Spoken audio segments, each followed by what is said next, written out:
Azamgarh MA memorial girls degree college में NCC का प्रशिक्षण शिविर जो कि 21 जनवरी से प्रारंभ हुआ था और जो कि बेहद जोरों से चल रहा है। कर्नल अमिताभ मुखर्जी ने कहा कि कैडेट का संपूर्ण प्रशिक्षण विकास को मद्देनजर रखते हुए शिविर में अभी तक बेसिक मिलिट्री ट्रेनिंग से सभी कैडेटों को अवगत कराया जा चुका है, जिसमें ड्रिल, परेड, हथियार के बारे में जानकारी, युद्ध कला की जानकारी इत्यादि का समापन भी आज ही हुआ। 30 यूपी कन्या वाहिनी ने ड्रिल परेड में कैडेटों को सुदृढ़ करने के लिए एक मोबाइल चलता फिरता ड्रिल नर्सरी का प्रयोग करवाते हुए कमजोर कैडेटों का पुरजोर प्रशिक्षण ड्रिल में करवाया है। कैडेटों का चौतरफा विकास को देखते हुए शिविर में डॉक्टर जूही जी का मनोविज्ञान संबंधी लेक्चर, तनाव और इम्तिहान के समय तनाव कैसे कम करें, इसका लेक्चरर और व्यक्ति विशेष काउंसलिंग सेशन भी आयोजित करवाया गया। भारतीय कला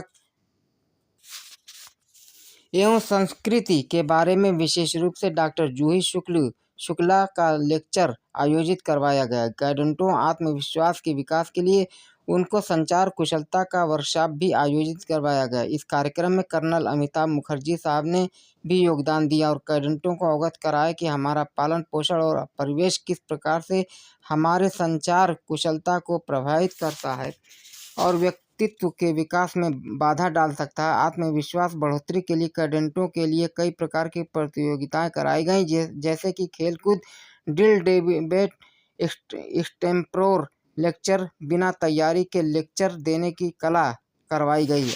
आजमगढ़ से पंकज कुमार पाठक की खास रिपोर्ट। आज ये जो कार्यक्रम हो रहा है, आज के कार्यक्रम के बारे में बताइए। देखिए, मैं कर्नल अमिताभ मुखर्जी हूँ और मैं आपसे पहले भी मिल चुका हूँ। 21 जनवरी से जो हमारा यहाँ पे प्रशिक्षण शिविर आरंभ हुआ था और जिसका समापन कल यानी कि 30 जनवरी को होने वाला है। इसमें शिविर का मुख्य हमारा जो उद्देश्य रहता है कि एनसीसी के कैडेट्स को एक होलिस्टिक ट्रेनिंग या संपूर्ण रूप से ट्रेनिंग दिया जाए, जिसमें उनका मिलिट्री ट्रेनिंग तो महत्वपूर्ण है ही है और अनिवार्य भी है।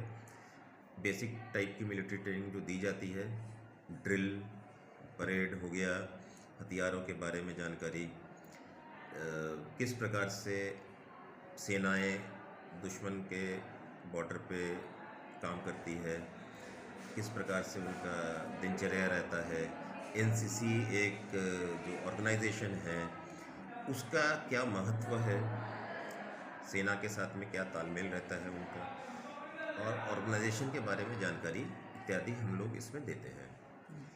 इसके अलावा एक चौतरफा विकास अगर हम कैडेट्स का कराना चाहें, जो कि हमारा एक और उद्देश्य है, क्योंकि एनसीसी एक मंच है जो राष्ट्रीय स्तर का मंच है और अगर हम विश्व की बात करें तो one of the largest uniformed youth organisation है, युवाओं का ऑर्गेनाइजेशन।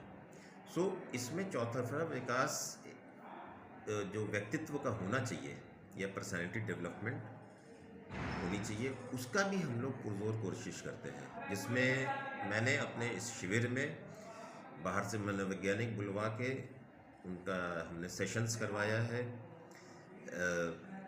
इंडिविजुअल काउंसलिंग सेशन करवाए हैं। आजकल एग्ज़ाम आने वाले हैं, हमारे कैडेट्स कई लोग जो बोर्ड के इम्तिहान देने वाले हैं, कॉलेज का सेमेस्टर एग्ज़ाम देने वाले हैं, तनाव हो जाता है। हम सब विद्यार्थी रह चुके हैं, हम सबको मालूम है किस प्रकार का एग्ज़ाम का तनाव रहता है। तो एग्ज़ाम से जुड़े तनाव के बारे में इनको बताया गया है और उस तनाव को कैसे दूर करें इसके बारे में भी बतलाया गया है। इसका लेक्चर भी चला है, इंडिविजुअल काउंसलिंग सेशन चले हैं। इसके अलावा हम लोगों ने भारतीय कला और संस्कृति से जुड़े हुए जो प्रोफेसर्स हैं, सोहेल देव यूनिवर्सिटी से डॉक्टर जूही शुक्ला जी, उनको भी आमंत्रित किया था, जो कि आके उन्होंने लेक्चर लिया है और कैडेट्स को उसके बारे में अवगत कराया है कि हमारी भारतीय संस्कृति किस प्रकार से विश्व में प्रसिद्ध रही है और है। इसके अलावा बाहर के मेडिकल कॉलेज से लोगों का प्रशिक्षण, परीक्षण इत्यादि जो लाइफ सेविंग स्किल्स है किस प्रकार से हम लोग छोटे-छोटे तरीके से अपना हेल्थ और हाइजीन को ध्यान में रख सकते हैं, उसके बारे में प्रशिक्षण दिया गया है। उनको अवगत कराया गया है कि कैसे अपने स्वास्थ्य के साथ में दूसरों का भी स्वास्थ्य का हम ध्यान रखा करें या रख सकते हैं। और आज इस समय हम लोग के कैडेट्स जो हैं वो एक छोटा सा प्रोग्राम पेश करने वाले हैं, क्योंकि समापन की पहली रात्रि है। अपना समापन जो कल हो रहा है उसके पहले वाले रात में हम लोग प्रोग्राम करते हैं और जल्दी ही प्रोग्राम शुरू होने वाला है और उसके लिए ये लोग पुरजोर से तैयारी कर रहे हैं। इसमें भी उनको ही फ़ायदा मिलता है, क्योंकि इसके पहले जैसे इन लोगों ने डिबेट कंपटीशन और lecturette competition, extempore lecturette competitions इत्यादि, खेलकूद इत्यादियों में हिस्सा लिया था, उसके प्राइजेस भी मिलेंगे। इनसे इनका कहीं ना कहीं लीडरशिप का विकास होता है, कॉन्फिडेंस का विकास होता है, आत्मविश्वास का विकास होता है, और जो कि आज के दुनिया में बहुत ही महत्वपूर्ण है एक पर्सनैलिटी डेवलपमेंट और चौतरफा विकास, व्यक्तित्व विकास के लिए। ये मेरा कहना है।